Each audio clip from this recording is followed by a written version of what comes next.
गुप्त नवरात्रि दूसरा दिन। तारा माँ, संकट काटने वाली शक्ति। गुप्त नवरात्रि साल में 2 बार आती है, लेकिन बहुत कम लोगों को इसके बारे में पता होता है। यही कारण है कि इसे गुप्त नवरात्रि कहा जाता है।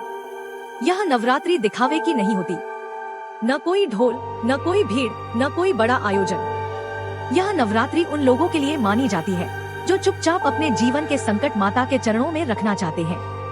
माना जाता है कि जब बहुत कम लोग माता को पुकारते हैं, तब जो पुकारता है उसकी आवाज सीधे माता तक पहुंचती है। गुप्त नवरात्रि का दूसरा दिन बहुत विशेष माना जाता है। इस दिन तारा माँ की आराधना की जाती है। तारा माँ को काली जी का ही एक स्वरूप माना जाता है। जहाँ काली माँ डर और नकारात्मकता को समाप्त करती है, वहीं तारा माँ संकट के बीच फंसे इंसान को बाहर निकालने वाली शक्ति है।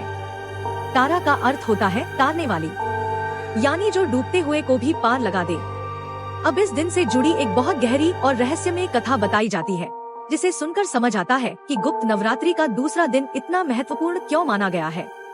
कहा जाता है कि एक समय एक असुर था, जिसने वर्षों तक शिव जी की कठोर तपस्या की। उसकी तपस्या में कोई लालच नहीं था, कोई वरदान मांगने की इच्छा नहीं थी। वह केवल शिव जी के नाम में लीन रहता था। उसकी तपस्या इतनी सच्ची थी कि स्वयं शिव जी प्रसन्न हो गए और उसके सामने प्रकट हुए। जब शिव जी ने उससे वरदान मांगने को कहा, तो उस असुर ने कुछ भी नहीं मांगा। उसने हाथ जोड़कर बस इतना कहा, प्रभु, मुझे अपने चरणों के पास स्थान दीजिए, मुझे अपने बहुत पास रखिए। यह सुनकर शिव जी कुछ समय के लिए गंभीर हो गए। उन्होंने कहा कि इस रूप में यह संभव नहीं है। तब शिव जी ने उस असुर से कहा, तुम्हें दोबारा जन्म लेना होगा। अगले जन्म में तुम दैत्य बनोगे।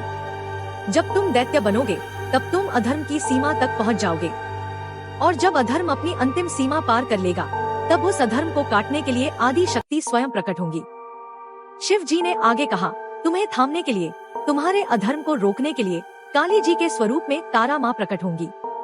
वह तुम्हारा गला काटेंगी और तुम्हारे मुंड को अपने गले की मुंडमाला में धारण कर लेंगी, और उसी क्षण तुम मेरे और आदि शक्ति दोनों के सबसे अधिक समीप हो जाओगे। कहा जाता है कि जब वह दैत्य अधर्म की सीमा तक पहुंच गया, तब पूरी सृष्टि भय में थी। कोई रास्ता नहीं दिख रहा था। उसी समय तारा माँ काली जी के स्वरूप में प्रकट हुई। उन्होंने उस दैत्य का गला काटा और उसका मुंड अपनी मुंडमाला में धारण कर लिया। जिस दिन यह घटना घटी, वही दिन गुप्त नवरात्रि का दूसरा दिन था।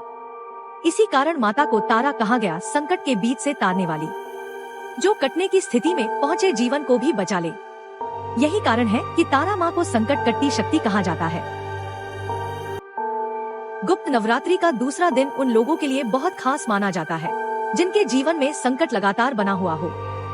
जब समस्या इतनी गहरी हो जाए कि कोई रास्ता न दिखे, तब तारा माँ की आराधना की जाती है। तारा माँ डर नहीं देती, बल्कि सबसे बड़ा संकट भी काट देती है। अब इसी कथा से जुड़ा एक बहुत विशेष और प्रभावशाली उपाय बताया गया है, जो गुप्त नवरात्रि के दूसरे दिन किया जाता है। माता ने जिस तरह उस दैत्य का गला काटकर उसकी मुंडमाला धारण की, उसी प्रतीक को ध्यान में रखते हुए नींबू की माला का उपाय किया जाता है। यह माला मुंडमाला का प्रतीक मानी जाती है और संकट काटने का काम करती है। आज के दिन 108 नींबू ले। हर नींबू के ऊपर हल्दी और रोली लगाएं। इसके बाद सुई और धागे की सहायता से उन नींबुओं की माला बनाएं। माला बनाते समय बहुत ध्यान रखें कि यह कार्य शांत मन से हो।